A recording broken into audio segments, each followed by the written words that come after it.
G'day everyone and welcome back to the final round of the NRS Zwift Esports series with AusCycling. We are with Kate Bates and today's course, well, we're on the Champs-Élysées. How fitting, because at the moment the Tour de France is rolling red hot. The men are going towards the Champs, and then the women on Sunday are going to be going, well, from the Champs. So how you going, Kate?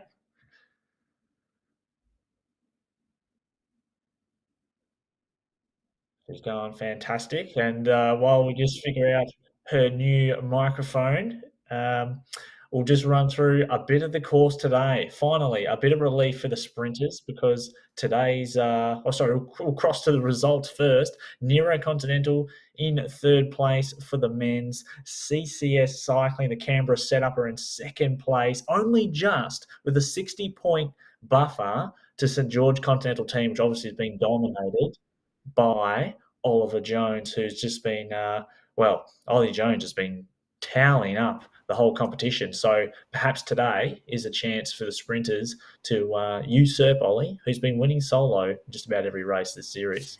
As for the That's women's, it. We're yes, back. we're just I'll leave talking it over about to you. I was actually just seeing if it worked. I'll let you talk through the women though, Jet. no worries. Well, with the women, Team Brave are in third place on the standings, and it's really a battle between Inform TMX Make and Butterfield's racing team. There is only 44 points that separate the two, with Butterfield's on top, and they have a strong contingent of riders today. And I actually don't think Inform have any riders on the start line, but perhaps some late ins have come in late, and if they did, well, the pressure's on to score points. But now you're back with us, Kate. What do you think about today's course on the Champs-Élysées? Oh, I think it's the most perfect fitting course, isn't it? For most of us, I reckon I'm not just speaking for us, Jet, but probably the athletes as well. It's a period of relative sleep deprivation. And by the end of July, everybody's a little bit buggered just from that, just trying to watch. But it's cool that they're racing around there. It's 6 laps, but they do have a 3.2 kilometre run in as well. So that extends it further to about 43 kilometres. Quite opposite, can we say, than what we saw last week with around 46 kilometres, but all of that climbing. We know from watching the men over the years on the Champs-Élysées on the finishing stage each time that it is sprinter's paradise. And while there does on the profile appear to be a little lump, it's relatively inconsequential given the speed of the rest of the course. So I think this one will go pretty quickly and the attacks will come thick and fast because there's very few who would back themselves in a straight sprint. And I think there is a little bit of opportunity for the brave. What do they say? Fortune favours the brave. And we've certainly seen in the tour so far, not a lot of fortune going around for the Aussies and for everybody. Everybody's had a bit of a bad luck run. I mean, on that, I think that if everybody approaches their racing season like we see riders approaching the Tour de France, where you just got to roll with the punches, I think tonight will be okay for them. Yeah, I think so too. I'm looking forward to see how Ollie Jones in the men's side can conjure a win on a flat course like this. Can he do it all? But I guess we'll just have to wait and see. And here we are. We've got a field of 16 in the men's tonight. We've got Ollie Jones, the series leader and leading the way for St George Continental in the bottom left-hand corner in the Zwift Cave, aka the garage. And nice-looking field, all sort of bunched up. It's going to be an exciting race. I thought you were going to say Ollie was a nice looking fella or something based on your little segue there. He's got a good little setup in the pain cave there, doesn't he? I think he's got like a retro headband on and the sweat towel. It feels like we're watching a bit of a 80s music clip there. But it is a good insight because we watch their avatar. My apologies, Ollie. We watch their avatars and we don't really know how they're going. We can look at their metrics and their heart rate, but often that doesn't quite tell the story. So it really does add a lot of value. Big high five to the production team for that. And by production team, I mean Anna Russell, one and herself. She's doing a tremendous job. But it is so important to be able to see the riders and see where they're going. The name that really jumps out to me whenever he's on the start line, Jet, is Mark O'Brien. I feel like whenever he turns up at a Zwift race, everybody kind of resigns themselves to having a hellish go of it. So good to see him out there. And traditionally, you wouldn't necessarily think a sprinter's course would suit him. But that being said, in the Zwift world, everything seems to suit him. Yeah, that's right. We certainly missed him last week. I would have loved to see how he would go head to head with Ollie Jones on that, the double epic KOM course. But it's nice to see him in the mix today. I'm really excited to see how Partridge Madsen goes. That is Torben from the Canberra cycling setup there in second place. I think he's a big chance to take the victory today because he's got a great kick and he's super strong, as we'd seen. Not the, obviously not the best climber out of the race, but in the top four. And he's got a powerful kick on him as well. So I'm actually hopeful we get a sprint because I feel like the Champs-Élysées, it's got to be a sprint. Just tradition must dictate this race. So perhaps, I don't know, a bit of voodoo, a bit of Champs voodoo will pull this race back to a sprint, even if someone's off the front. You are a traditionalist. I would not have picked you for that, but I love it. We can see Ben Hill, he's popped into shot there. And it looks like we can also see his headphone cord also hanging down there. I'm not sure if he's listening to us, Jed, or whether he's maybe listening to, some AC/DC or Phantom of the Opera or whatever it is that may G him up. But he's looking pretty cool, calm and collected. We can see his heart rate is only around 132. That's a bit of a coffee pace. So a relatively conservative start across the board for all of the riders because nobody's working too hard at this point. Oh, no, they've just gone past that start-finish line for the first time. So now they are on their first of 6 laps. They've already done that lead-in. And they will definitely be having a little bit of a play around on different parts of the course to see where everybody's getting their natural pressure points. But as we saw last year in the final stage of the Tour Jet, even if it does come down to a sprint, it doesn't mean it's your traditional sprinters that take the win. Of course, Wout van Aert put all the pure sprinters to shame last year. So bit of opportunity for anybody who throws out some watt bombs.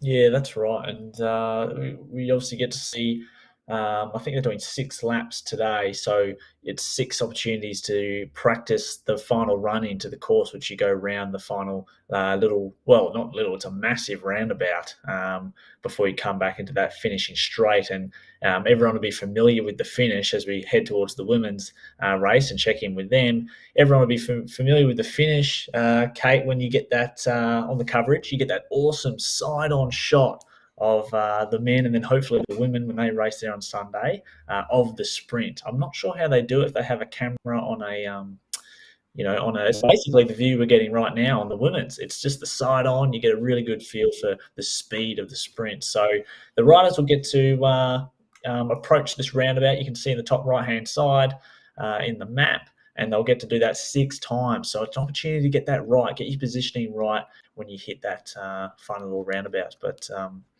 who we got on board now? We got on board with Emily Fowler, 8 riders today, and no inform make, Kate. It's a big blow. Well, it is. It's an interesting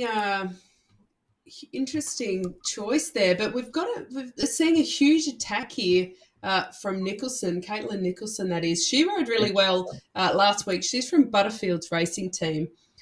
She has a pretty good kick on her, but I would say that for the most part, if she could get in a break with somebody that would really suit her, it is a pretty hard slog out there just on your own, especially for such a long race ahead.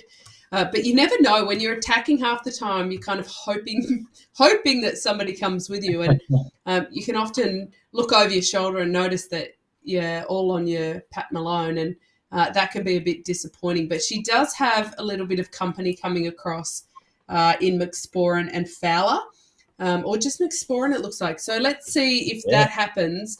But Emily Fowler, she's just cruising along. Look, she looks pretty relaxed actually, despite how high her heart rate is.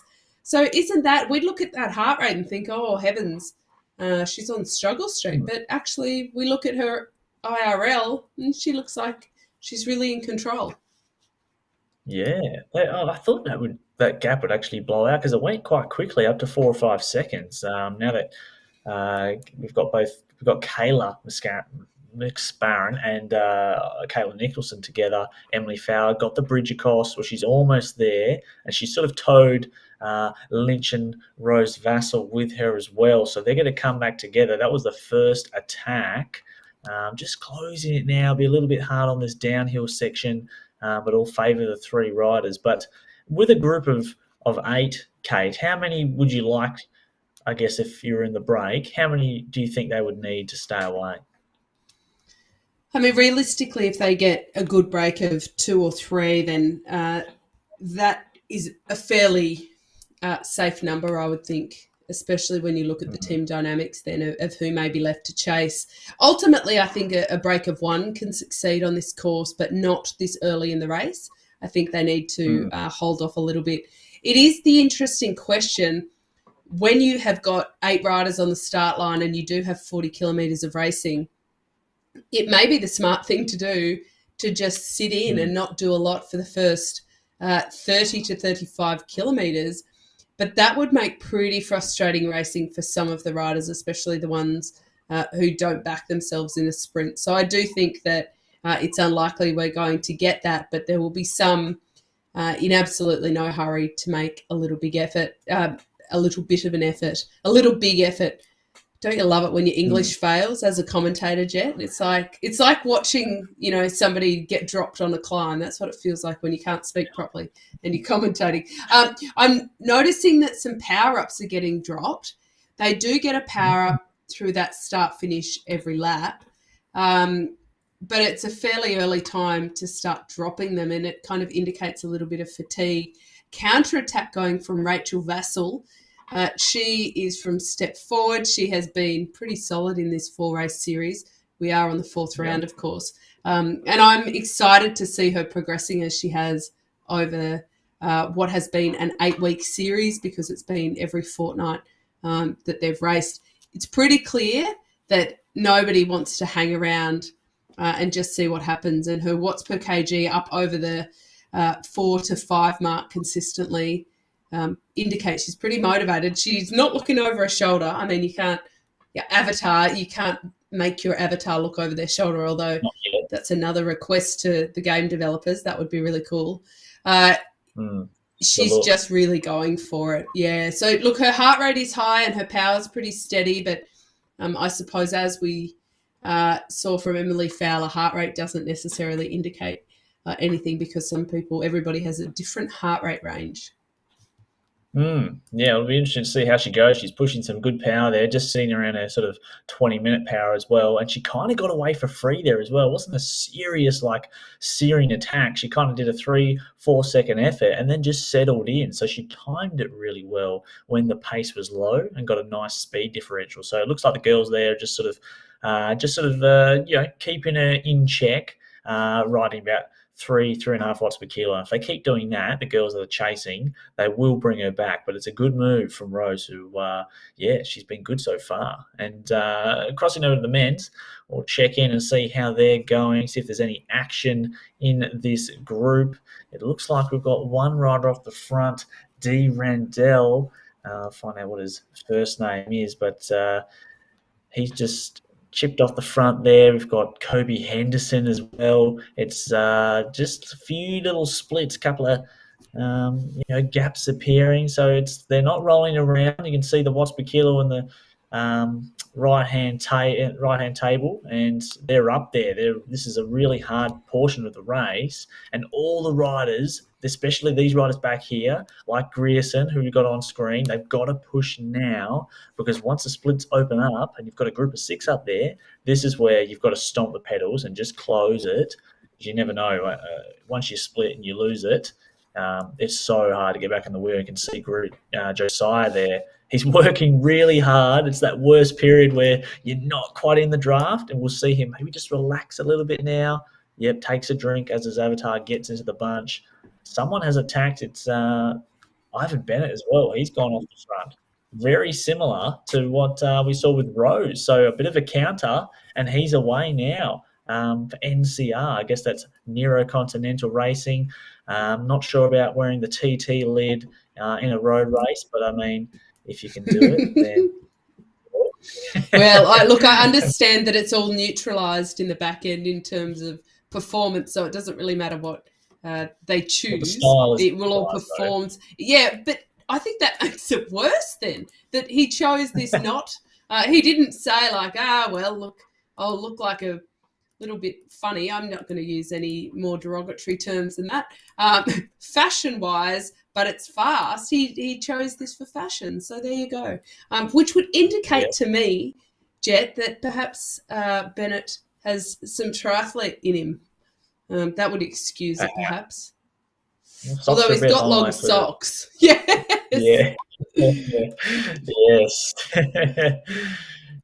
Now, of the power-ups we can see, the power-ups that are most useful today, I think on a flat course like this, you want to also be using it in the sprint, would probably be the aero power-up. I think using the aero power-up in the final 150 to 200 meters when you're opening up your sprint is probably going to be the best choice of tactics.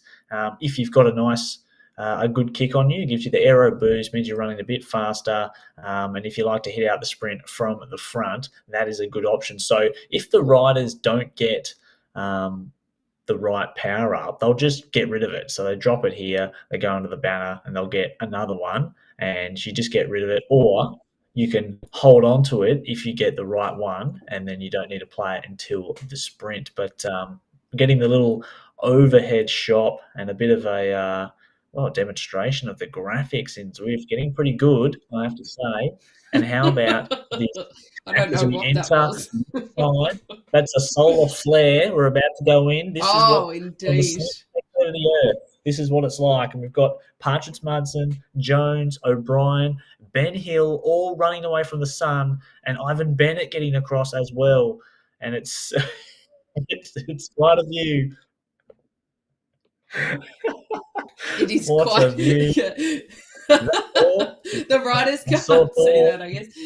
They if you notice, a lot of them dropped their power ups heading into that start finish line so that they could get a chance at getting another one. It also went at the same time as we saw some massive numbers from O'Brien and Jones and Hill. They all went into the orange to try and make a break. Now that hasn't accounted for anything, which that in itself I find interesting, that they're making the big moves, getting little gaps, but it all does roll together very quickly. Also a shout out to Josiah Grierson, who got back on but is now struggling a little bit off the back. Come on, young man, you're doing a tremendous job. So sending a little bit of support to him. He's just keeping a nice steady pace, but certainly not as easy on your own as it is in the lovely draft of a bunch, and that's what we're looking at here. We do have one solo rider off the front. Reardon has taken the opportunity to jump off the front when the others came back. He's maintaining a pretty high watts per kg, but they are on a slight descent, so that gap won't open up as much as it will when it flattens out and tips up a little bit. So if he can keep it going, that gap might open a little bit. 2 seconds at the moment.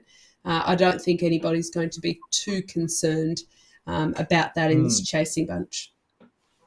Yeah, absolutely. Remember that Connor Reardon's a teammate of Ollie Jones, so they're leading the classification for the NRS in this series. This is the final race. They're leading by about 70 points, so it's pretty close. So I think Connor Reardon's going to be a really good foil for obviously their top rider, Ollie Jones, so he can sit in the bunch here and rely on the Canberra cycling CCS Canberra setup to chase this down. So I think we'll see Partridge Mardson, Ben Hill, the ones that will be chasing this one down, and Cameron Roberts as well, who are also in that team. So they'll be leading the chase, I think.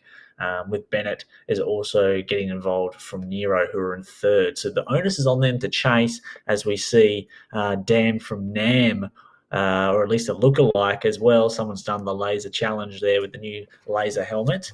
But yeah, I thought you it's meant the hair. I'm like, it doesn't look like well, he's yeah, had that's any Dan from laser, and Nam. it's the hair. Yeah, it's the graphics are getting better. It's like Sims PS2 style. But Mike O'Brien's now responding. He's the man that is writing for. Well, who's he writing for? Inform, and he's also joined the Aero Zwift cycling team recently. You can see him in the that's the Aero team kit. But Mark O'Brien now jumping across to Connor Reardon, and this will be interesting because it will really make the other teams chase. And Ollie Jones is responding straight away, so marking O'Brien, and there he is. Well, we had. I'm going to make a request to Anna if we can get Sam Hill back up on screen, because we had him in the bottom corner a moment ago, and he looked like he was hauling it a little bit, and I'm wondering whether he was preparing for a move. But look, he doesn't look quite as comfortable as what I may have imagined, but also that may be a little bit of a giveaway with style. What he does have. Can we just pause for a moment for a little bit of bike porn for that beautiful time trial bike sitting over his shoulder there? That's quite lovely, I might say. He doesn't have it in game, but lovely bike to have in real life. And it's always good when we see both of the Hill brothers out there. Once again, O'Brien and Jones are into the orange. They keep having these little bursts of acceleration and power. Yeah, they do. It's not been an easy race, despite a flat or relatively flat course. It's been pretty hard. There's lots of accelerations. We're down to about 10 riders in the front now, and you can see there's always been gaps. And this is O'Brien going over the top again, a little seated acceleration, and probably a bit more seated to be out of the seat right now. And he's really putting on the power. This is a good time to counter. The last sort of 2 or 3 kilometres has been very, very difficult. Partridge Madsen's up the front there. Sam Hill is there. You can see the Watts now drop off. A chance to attack if anyone else has got a little bit in the tank, but they're all sort of recovering now. It's really kind of like an old school junior criterium. It's just attacks everywhere. And what about the women's race? Look at this, Kate. Rose Vassell is still off the front. Ooh, this is a big move. I mean, we did discuss whether a solo break was going to be possible, and probably more than that, whether anybody was motivated enough to go in a solo break. But Rose Vassell is doing a tremendous job, and apologies to Rose. I think I called her Rachel earlier. I got a little bit excited. This gap's opened up to 15 seconds. Now, somebody very, very wise in the Zwift Esports world once told me that once you have 15 seconds gap in a Zwift break, that you can be pretty much home and hosed. And so look at that, 15 seconds. It's not insignificant, but in saying that, they're only 14 kilometres into the race, so they still have just over 4 laps left still to race. I think what we need to consider is, why aren't the Butterfields ladies getting more organised into a chase? Because they have the numbers back here, and I can't help but feel if they did get together, that gap would come back. Or do you think they're maybe toying with Rose Vassell a little bit, Jet? Just leaving her out there with that gap to waste a little bit of energy, and then put the hammer down and chase her back. I mean, that would be a little bit risky, but could be. Yeah, I think they maybe gave Rose a little bit too much of a leash there. She did come on late to the series, the last 2 races, I think. So I'm not sure if they really were aware of how she goes, what kind of engine she's got. Like, they might have saw the gap. Like I said, she got that kind of 4 or 5 seconds for free, and then she's just been sitting on her FTP basically, more or less. So I reckon they might have been a little bit surprised as to the gap going out. I mean, they've got 4 riders there, 3 of which, as you mentioned, are the same team, McSparran, Nicholson and Fowler. They're working together, but they could be doing more. One person could be going to the front and just sort of lifting to 4.5 ish, and then recovering at around 3.5, but they're not really pushing it. And the gap is going out. Rose is stepping on it, but there's still, well, there's about 30, yeah, about 36, 37 kilometers to go. So perhaps they're banking on her not being able to hold it, but that's pretty risky. Yeah, it is risky. Although maybe they've been up late watching the tour, and they're kind of getting in the mode of Yes. letting the early break go and then dragging it back. Although we've had a few mixed results with that at the tour, to be honest. I think a few breaks have succeeded where that wasn't necessarily the plan for some of the bigger teams. Mhm. So proceed Mhm. with caution, I would say. Cool to have it on this course. It looks, we know that it is, known as a sprinters course, and we discussed that earlier as well. But that doesn't negate the fact that it's actually still pretty hard racing, especially when you are in a smaller bunch and you can't hide from the virtual wind in any way, shape, or form. And we're seeing that both in the men's field and in the women's field. So I think, the biggest factor on the women's side may be whether Rose Vassell is able to continue with that time trial effort and that power. If she's not, then it may not matter so much whether they're chasing hard. She may just be brought back. On the men's side, there's a whole lot of orange, and that's because Mark Yeah. O'Brien has jumped out of the pack. In hot pursuit is Ollie Jones. You do not want to let Mark O'Brien ever get away solo. And in fact, the bunch and the teams need to really pay attention, because to have O'Brien and Jones out the front, you couldn't Yeah. get. I mean, there's very few combos this strong, and if you were looking for a combo to match this, there would be one or two hills involved. So this is bad news for the rest of them. Look at Ollie Jones. Honestly, he looks like he's just going for a Sunday coffee ride at this Yeah. point. So fair to say that they've got a little bit more in the tank. But here comes the bunch, led by Partridge Madsen. And these three could also be quite a phenomenal group if they did get away. But I don't think that the bunch will hesitate for even a moment here. Yeah, yeah. Well, there's a little bit of a split back there with Ben Hill, Sam Hill, Cameron Roberts just trying to get back on the downhill, and they will. Heavier riders, they should get across quite easily. But what I noticed just then is as Ollie Jones bridged up to Mark O'Brien, he got his avatar perfectly sitting in the wheel, and while O'Brien was doing 6.2 watts per kilo, which is, it's big power. Ollie has so much experience racing on Zwift as a professional esports racer.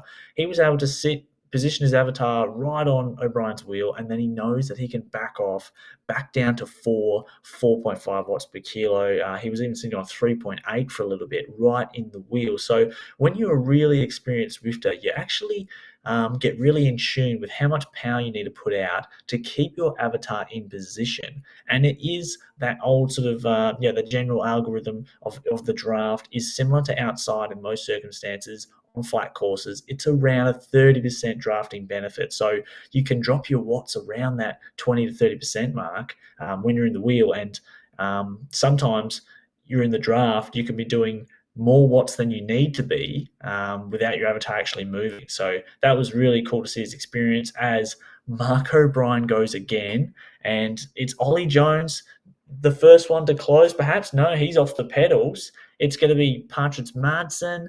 They're actually letting him go a little bit now. There's a bit of a hesitation there. We don't want to put that in the bunch. It's kind of reared and closing this Why? gap. Oh, why?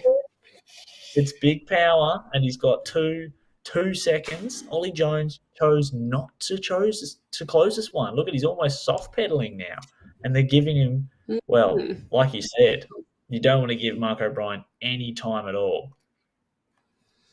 You don't, but Ollie Jones knows that everybody's watching him, and he knows that if he continues to bridge the gap every time, that everyone will just expect him to do that. So I think it is smart for him to let other people, take some responsibility for the chase. But it is very clear that Mark O'Brien is doing a Mark O'Brien, and he will just keep attacking until essentially somebody lets it go, or he kind of breaks the field into pieces and pieces as they just keep trying to chase him. He won't relent. He's kind of known for that. That's his absolute specialty, not just on esports, but in real life he's pretty well known for being one of the hard men out there. He certainly does have a knack in Zwift. He really knows the timing of how to attack and when to attack.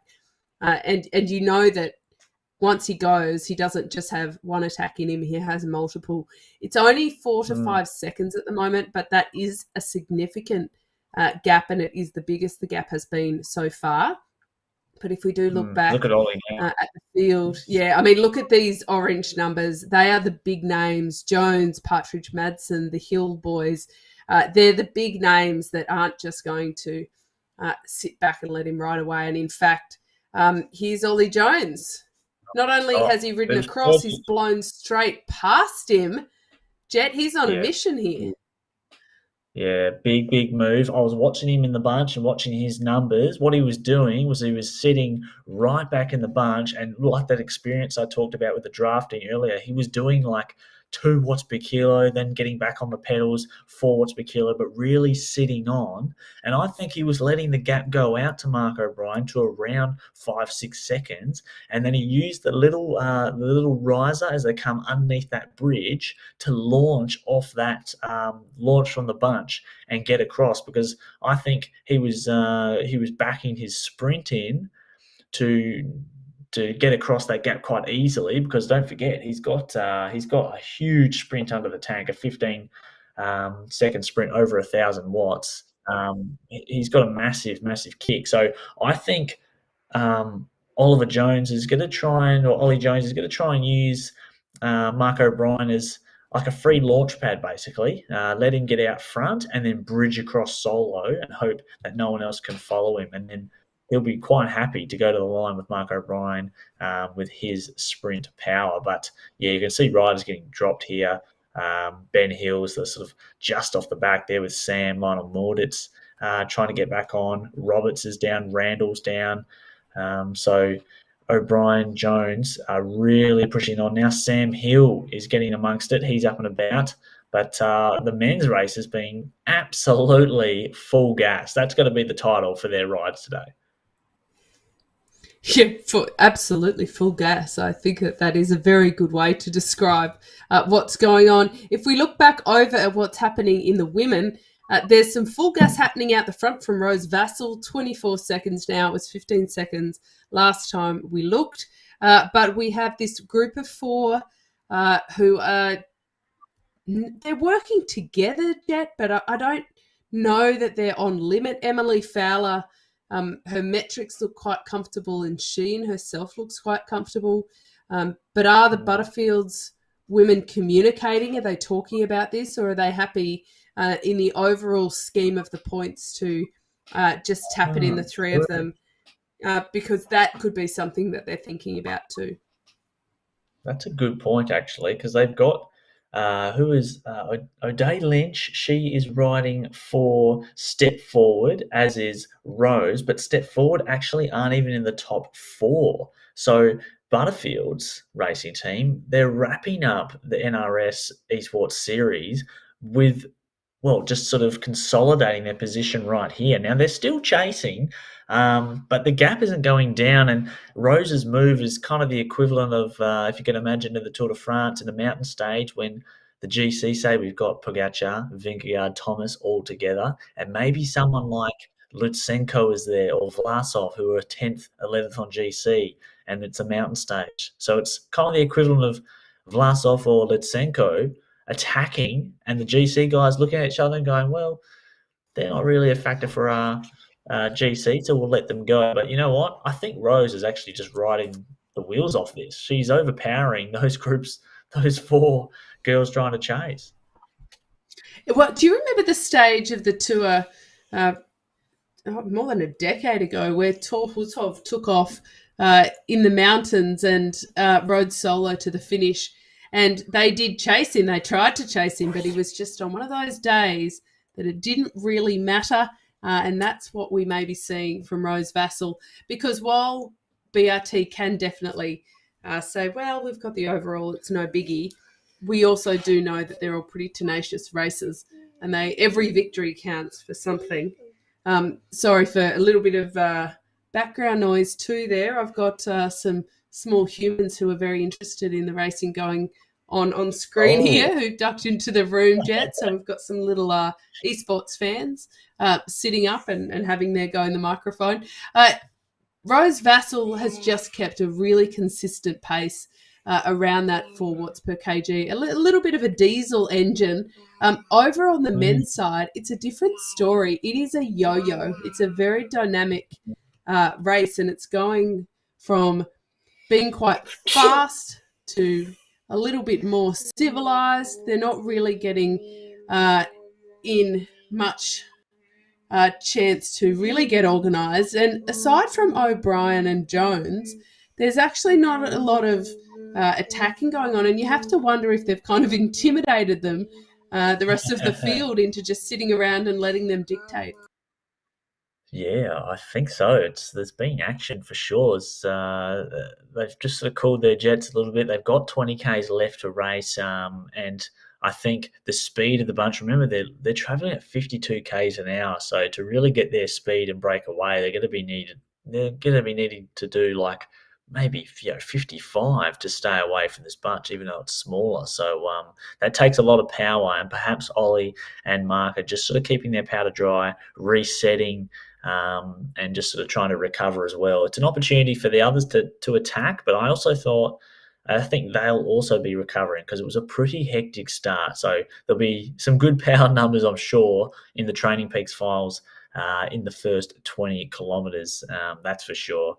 We are seeing a bit of a chase now, more of a conservative chase from the women who are trying to chase down Rose Vassell. I saw Caitlin Nicholson was the first to light it up, and they brought the gap down to 19 seconds, where it was out to 26 seconds earlier. So it was Caitlin who lifted the pace earlier. It has gone up, and I wonder, as Rose will be just battling now, she certainly will be hurting, no doubt about it.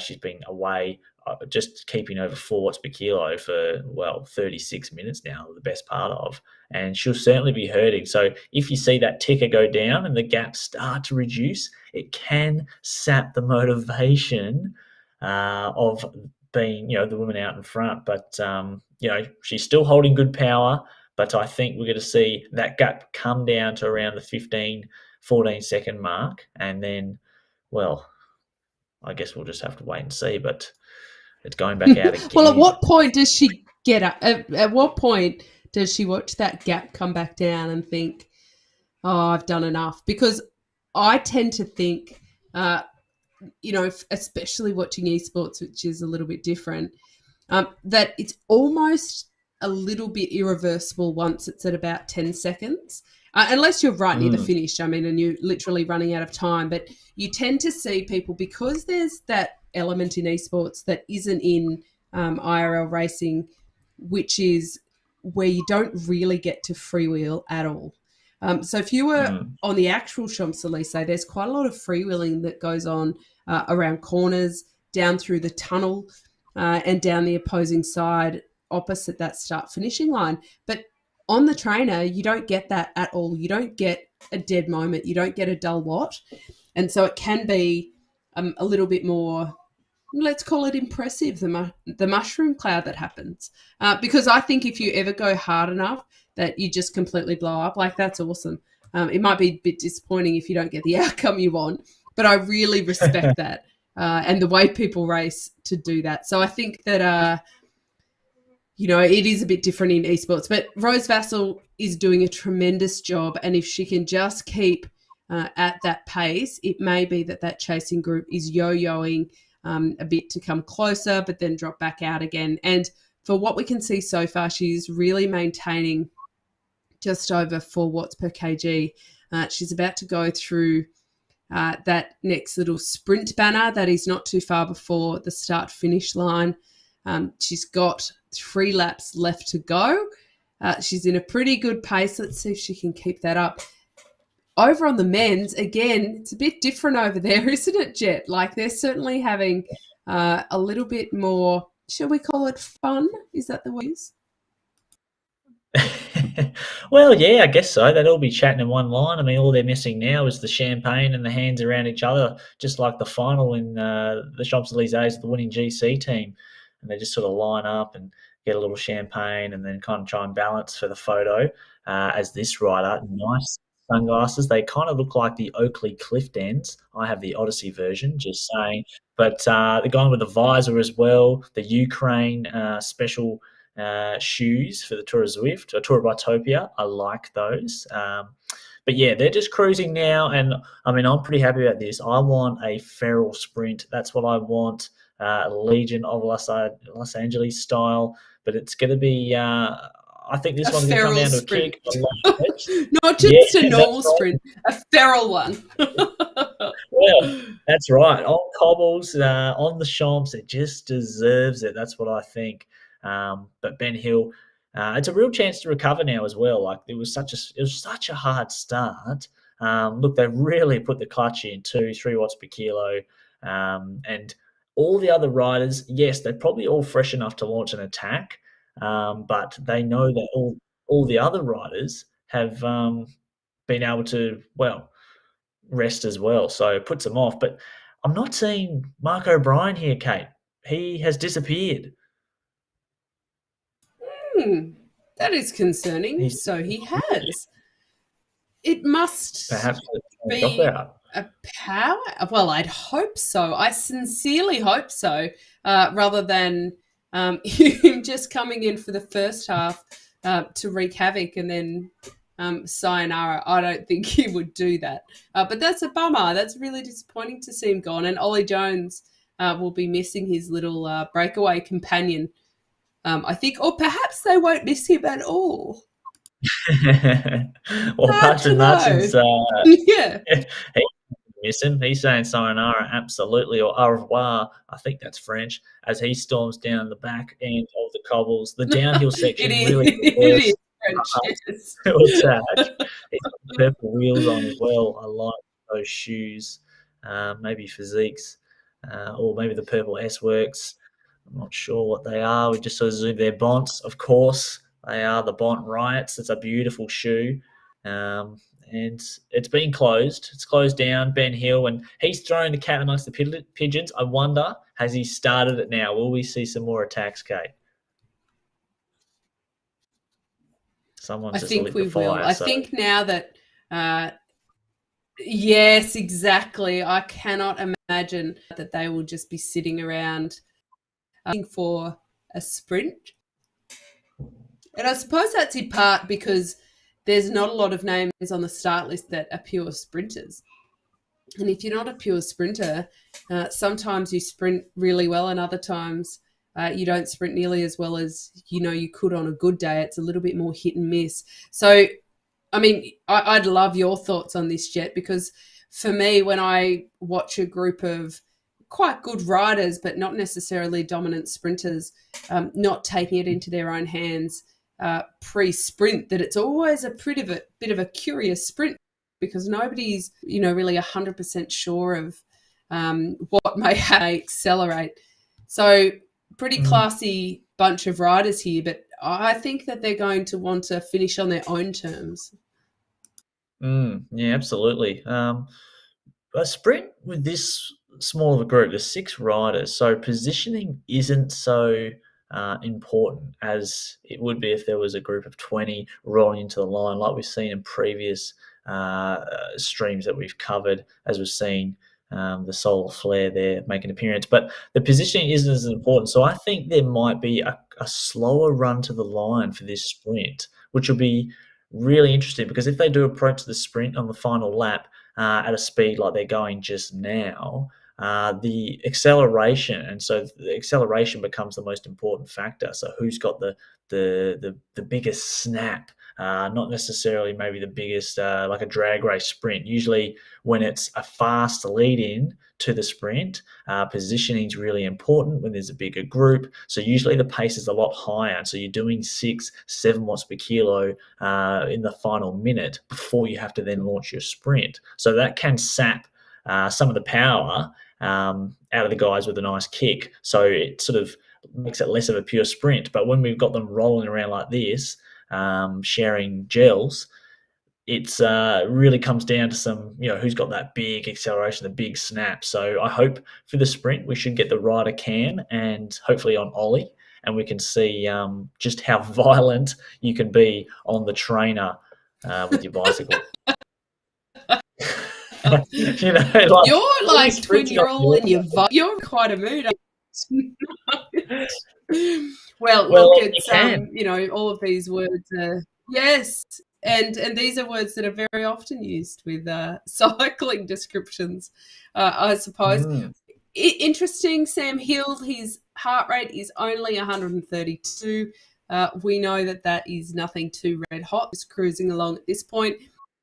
It's almost time before the storm. We're just waiting and watching for who might be the first to go. There's got to be an element of not wanting to ride at now 6 heart rate. I mean, this is almost, they could be reading a book or doing some university study at this kind of pace, but they don't want to be the first way because everybody has freshened up a little bit, and they may feel as though being that first one to move is not going to be the most beneficial one. So let's see who has the best. Yeah, I guess we'll wait and see. Longest.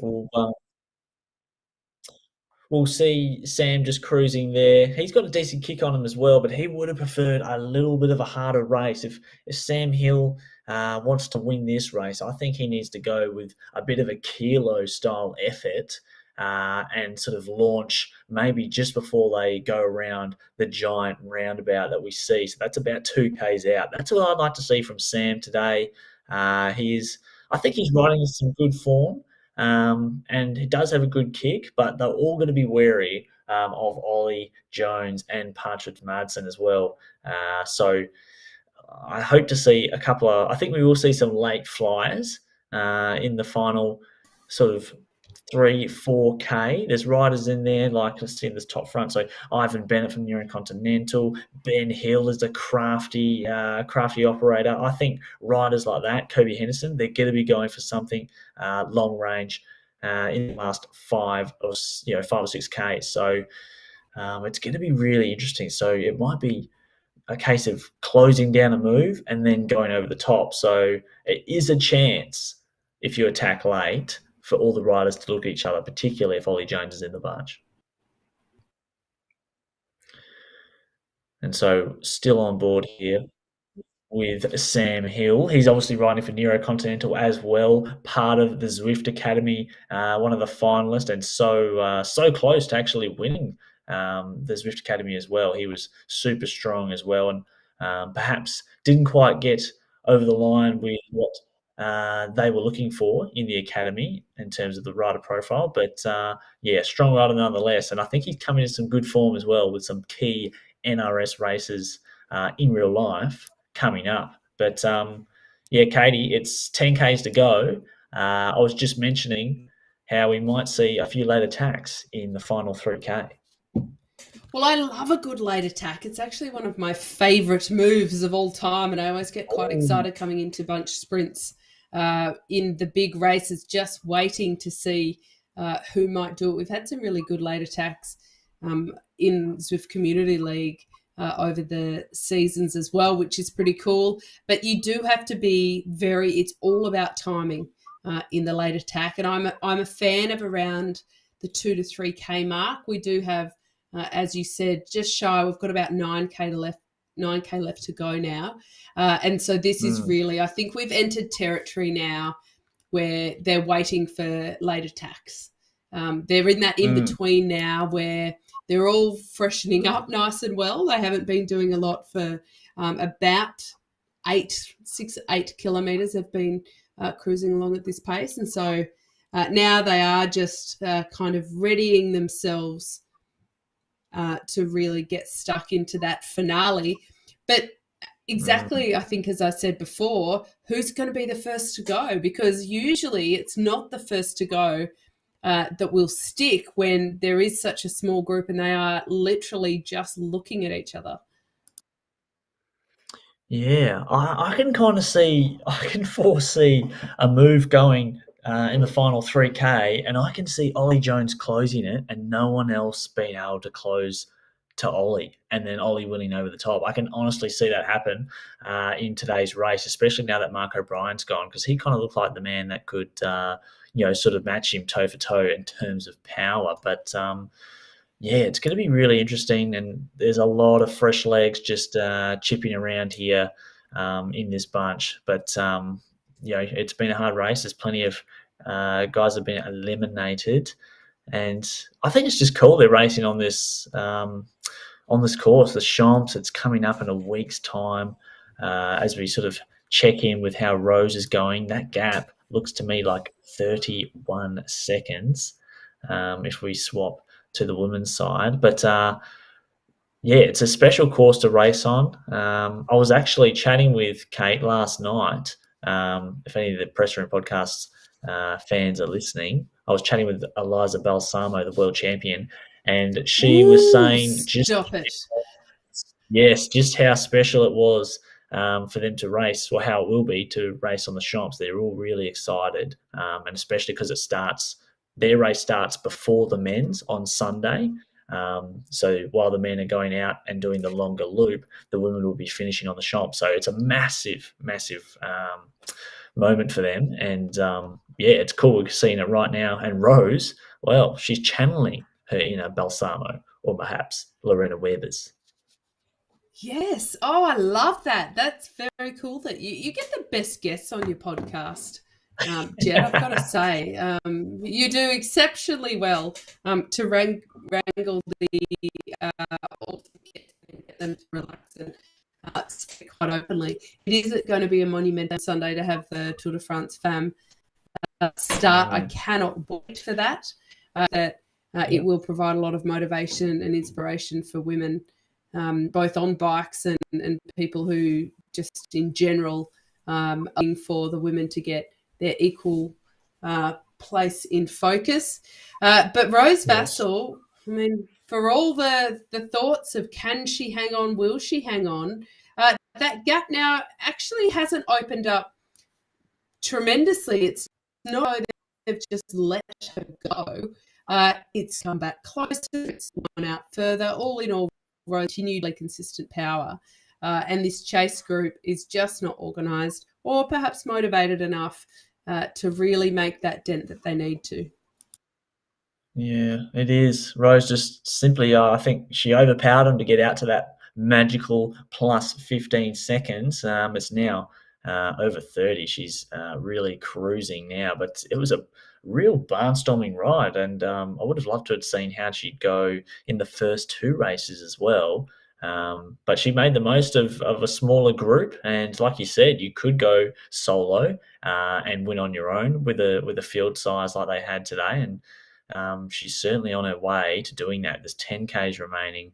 Emily Fowler, Kayla Nicholson, Kayla McSparran, and O'Day Lynch still chasing there, but at the moment they're not gaining any ground. They're losing time. And it's a serious ride too, a really, really big ride as well. I think looking at a Zwift power profile for Rose, she is, so she's, I wouldn't put her in the category of a roller, having not seen her in person, but she's kind of riding it like a roller would. She's got just settling into that diesel pace, like you said, and they haven't been able to catch her. And that's a pretty good feather in your cap when you're riding away from 4 chasing. That must feel pretty good. Yeah, I reckon it would definitely feel pretty good. And it is the turning point also. Like before, I said, it's a turning point where it comes down to about 10 seconds and maybe you give up the goat. But equally, there's the positive turning point where you get within 10 kilometres of home and think, I can do this. Like, I can definitely hang on to this. And likewise, the chasing bunch thinks, okay, we've been held at this distance for 20 kilometres now. We're not going to catch up. We now have to essentially race for second amongst us. And Rose Vassal will benefit from that. Absolutely.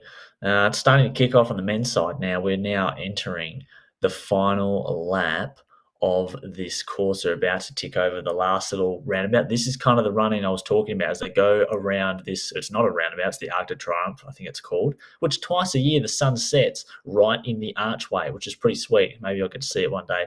But it's just, starting to get a little bit spicy, Kate Spicy style. Spicy. And it's, they're getting edgy now. This is when you start sort of sitting just above the saddle, getting ready to close gaps. It's getting pretty exciting. Ivan Bennett there lighting it up, and he's chose to attack with 5Ks to go. Ollie Jones snap closing it. Look at that. Orange, all the guys just sort of closing it down, and that's how fresh they were. As soon as Bennett went for Nero, it was closed by Jones, and this is what I was worried about. Jones is closed. Now look at his watts per kilo. Really good, just dropping them down a little bit. Bennett's now cooked. I think that might have been the one move. Ollie Jones goes over the top, but not pressing on. He's waiting a little bit. He knows the others are fresh, and this is not a good moment to attack because it's a downhill, and it certainly favours the bunch chasing you. So I think as they run into this little downhill segment, when it flattens out, we might see the second late attack. But just under 4Ks to go now, Kate. I like the word cooked. I think it should be like a technical terminology for, Well, it is. the description of any rider. I like it. It is. I don't think that Ollie Jones is quite yet. Otherwise, he would have taken that opportunity to go straight over the top in that attack. So they are playing a very solid game of cat and mouse leading in. Bennett has clearly been sent on the march. He's going again. Jones, massive numbers to accelerate up toward him, and that gap is just not getting away. But Bennett can't be the only one to keep those attacks going, because when it's Bennett going, Jones shutting it down, putting the brakes on, we are going to come to the finish in a group of 6 if this continues to happen. Yeah, absolutely. You could see Ollie close that easily, absolute snap closed, but then backed off straight away. And he kind of gapped the others in closing that gap for the second time. Not a massive gap, but just kind of, closed a little bit. Now, this is the move I was talking about, and he's timed it to perfection. Sam Hill has hit out with under 3Ks to go. There was not an immediate reaction. Now, let's just have a look and see on the rider cam. He's not quite pushing on yet. You can see him. He really rocks and rolls on the left and right-hand side. He could be pushing 7 to 8 watts per kilo in this final run, and I think he's holding back a touch and just seeing how the bunch responds. It's Partridge Madsen who's on the front trying to bring him back. Ollie Jones sitting in the wheel. Ben Hill is there, but I think Sam will like this, and I think we might see him start to step on the pedals a little bit more. But he just doesn't want to hit out too early because there is 2Ks to go, or just under 3Ks to go. Looks like he's going to get close. Partridge Madsen closing that gap. Ollie Jones, you can see the watts per kilos are starting to just rise up now. Who's going to counter over the top? Has Bennett got another gun or another bullet in the gun, so to speak? And there he goes. I hope he doesn't have another gun, because that would be just awkward if nothing else. And he's off. He is going. And he's off. Look, Ollie Jones probably on paper has the best kick just in terms of absolute raw power. But Bennett is just not going to accept a bunch kick at all, is he? He is absolutely giving up. Every time they come back, he finds the legs to then. This one has stuck more than the others. There has been some hesitation, and that gap is already at 2 to 3 seconds. Not a big gap, but not insignificant when they're turning this left-hand corner and heading back down toward the Champs-Élysées and toward that finishing line.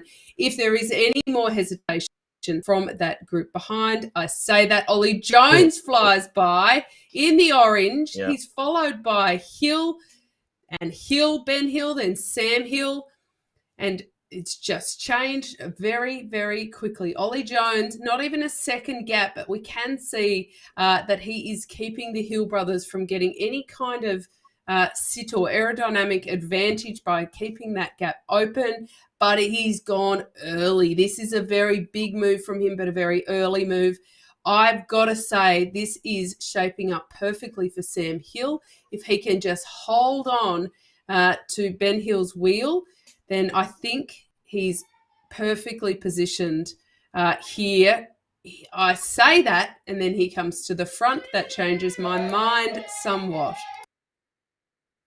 Yeah, well, it was a big move to close that gap. I thought Patrick Madsen, he used that uphill as a launch pad yet again, and now Sam Hill has turned on the burners. This is the final kilometre.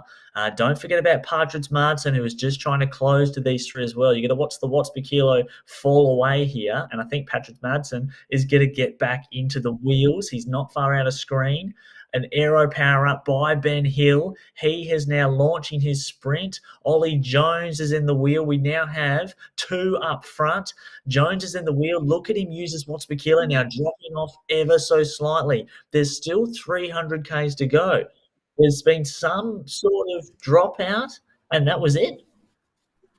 No, that was it. That was the finish line. Ben Hill. That was a great ride there. I think Ben Hill will. I'll have to get Anna on production to take us back through that for a replay. But in the meantime, we're back over with the women because Rachel Vassal's not too far. Sorry, Rose. Rose Vassal is not too far off the finish now. She is out to nearly a minute's gap, so she's done a sensational job of really consolidating this break. And her power has remained really consistent across this. This is a serious time trial talent. Jet, we must not be paying enough attention, too excited, because we have forgotten, and it is not too late, for the old golden bilby and the honey badger.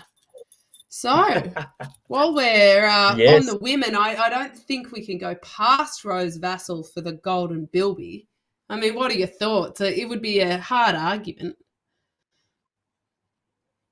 10 karat gold bilby. That is 100%. That's bilby all day.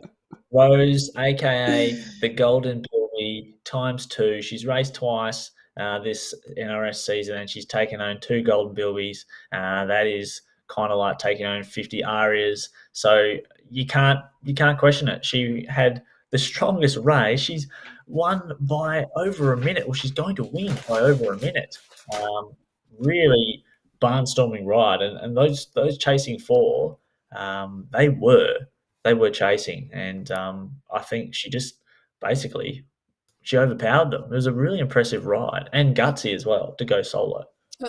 It's 2 on the trot for Rose Vassal, 2 golden bilbies for her. I definitely think that deserves some pineapple lumps from Anna from New Zealand.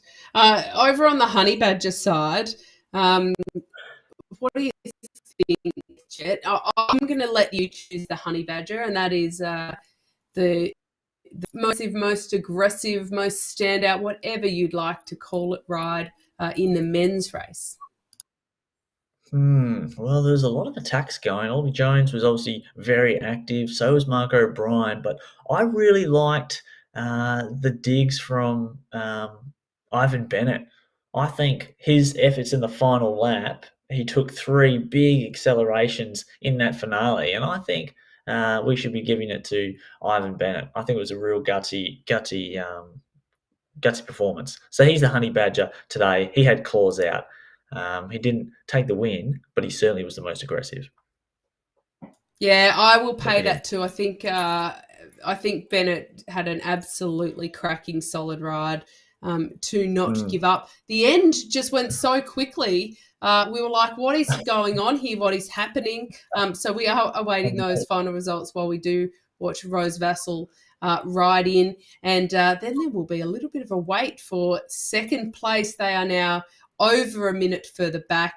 I think safe to say they have given up the goat a little bit. They are now only racing for second, and Rose Vassell is in a very good position to just cruise it through. But what I love is, even though it's gone out to over a minute, or under a minute, it's kind of oscillating around that minute mark at the moment, that Rose Vassell is still really pushing hard. Her heart rate is 180 now. She's still hovering around that 4 watts per kg. She is absolutely committed to putting every every watt of power down that she possibly can, all the way to the finish line. And I respect that kind of racing. Week in and week out, she has just been an exceptional talent in this series. So it's always good to find some new esports talent, Jed. I think it's a bit of a privilege of what we do, that we get to watch this talent be nurtured and come through. Yeah, definitely. It's a good way to tell them ID, actually, because you just get to see the power profiles and sort of what they're capable of as well. So she's essentially just done an hour record attempt, really, because she's just sat on her threshold, and she has. It's a serious ride to be doing after work on a Tuesday. I mean, that's that's a big, big ride. You just get home and go and do over an hour around that threshold power, and just timing that little feather power up perfectly. It's a big, big ride. So sort of 270, 260 watts. I feel like you've got a Really thing for amazing. Tuesdays, Jet. Like, you feel as though Tuesdays should be a recovery day or something. It's Well, like you seem way more impressed with the ride because it happens to be Tuesday, or have I read that wrong? or that it's or that it's an afternoon. I mean, Tuesdays, I think it's National Bunch Ride Yes, Day. this is true. Yes. But Tuesday afternoon is well, I mean, that's Netflix when you get home, isn't it? So it's a great ride nonetheless from Rose. And I wonder, the podium, that's going to be interesting. See what kind of sprint we get between the Butterfields racing team and, of course, O'Day Lynch flying the flag for, well, Step Forward. So it's actually a pretty decent little day out for Step Forward racing. Yeah, it is in the end. They've had a very good day out, in fact. They will accrue a Mm. whole lot of points. Butterfield Racing, I mean, given the numbers, you would think that they would lay down some late-minute attacks to make sure that they weakened the potential threat they had there from Lynch, but they all may be quite exhausted too. Oh, look at your head popping up in the coverage there, Jet, with those glasses, no Well, less. Tell us about those. Heavens. That's how well, you yeah, identified the rider's glasses. that's right. Just got back from my favourite festival on a Tuesday. Who goes to work these days? But look, I'm a big fan of Oakley's. You can get these in the game, the Oakley radars, razor blades. We've all seen these, and I just felt inspired. Rose was just riding so strong. I thought it was too hot for me. I had to put these on. The glare from that ride and the solar flare we saw earlier was too much, so I needed to protect my The retinas. solar And flare. look at Rose. She's kicking on. 7, 8 watts per kilo to finish. She wasn't happy with doing 1 hour at her threshold. She's then punching in a 7 watts per kilo kick. Incredible. But great win from Rose, and probably win of the series, really. But take us through this sprint, Kate. Well, look, this is an interesting tactic from the BRT ladies. They are now within about 30 seconds of that finishing line. What they definitely are doing is letting Lynch lead out. Now, if Lynch burns a few efforts here, we can see Fowler has gone, not just her avatar, but her in real life video. She is working hard. Big drop of watts there. She is absolutely flying toward the finish. Overcoming over the top of Nicholson too. That was a tremendous Wow. Fowler there. And great to see her sprinting on the trainer like that. There's a lot of riders who really struggle out of the seat on the trainer. It is a little bit to acquire, but she did a cracking job there. You know what? They really needed BRT to get second to kind of pin back what happened out the front with Vassal. And they did a pretty good job of it too.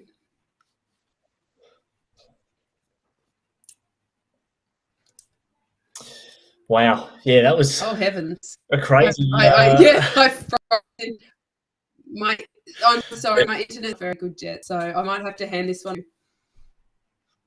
No, that's okay. No worries. Internet. But great work by Rose taking out the win. A solo win on a flat course on the Champs. It doesn't get better than that. Probably the rides of this series for the NRS. So well done to Rose. A good effort from Emily as well, taking this second place. And it was a great win. And also on the men's side, we kind of missed the sprint finish. It came so fast, but it was it Ben Hill taking out the victory? Insane ride. Yeah, I mean, tremendous ride from those guys. Let's take a look at results if we have them, Anna. So Sam Hill taking third, Ollie Jones taking second.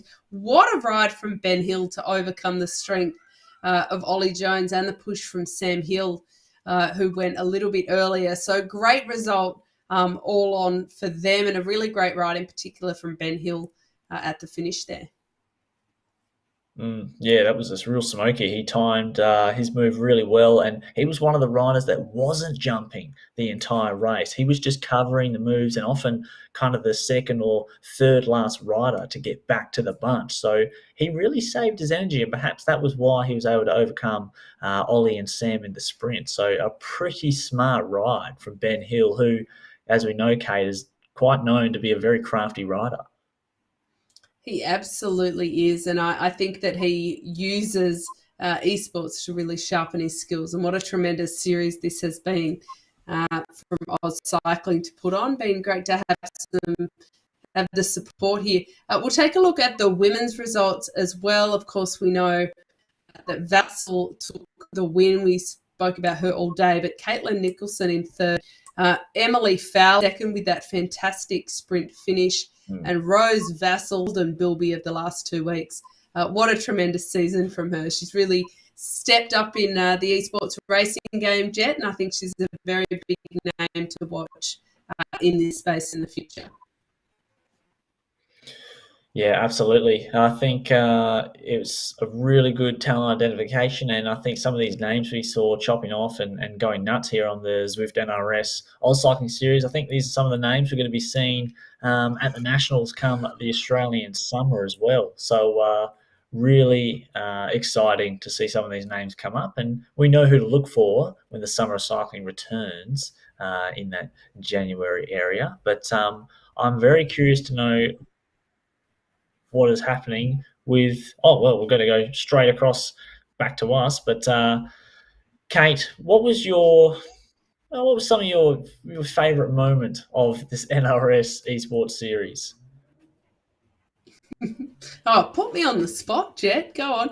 Look, I think that certainly unearthing the talent of Rose has been pretty exciting and wonderful to watch. She has been tremendous, and she has proven that she's really capable, not just in the climbing stages, but also in these flatter ones, which has been pretty impressive, I've got to say. So she takes my overall golden bilby, I think, for the ride, in plural, of the season, and something that I think will stick with me moving forward because we do more club series coming up on here as well. It's not until the middle of August that there's plenty more opportunities for the riders to go out there and show us their medal. Yeah, absolutely. For me, I really enjoyed the elevation. I was a big fan of the vert in this year's series. Finally, something for the climbers as well. So it was good to see that. And, of course, the Honey Badger and Golden Bilby Awards, two of the most coveted awards of all time, were pretty cool to run through with you, Kate. But look, you mentioned the club series is coming up in August, so make sure you look out for that. Riding for your club in any grade, really get amongst this because it's going to become a war of the clubs. WA were not represented, so this year, look out, we're coming, Kate, Western Australia, the Republic. We're bringing. In fact, I might actually be on the ergo at the same time, so I'll just kind of be like pedaling. Bobbing How about this? around. What's it All going? right. All right. Well, we'll look forward to that, Jet. Make sure you wear those Yeah. big shades that we saw you pop up with before. Yes. Well, it's a good time to sign Yeah, off. they're the Actually, I've got to ones. go stand on the corner of my street now. Thanks everyone for tuning in to the NRS Esports coverage. It was great to share it with you again, Kate, and thanks to Anna, the production Likewise. mastermind. And Yes. we'll We'll see see you everyone. soon. Yeah, see you all soon.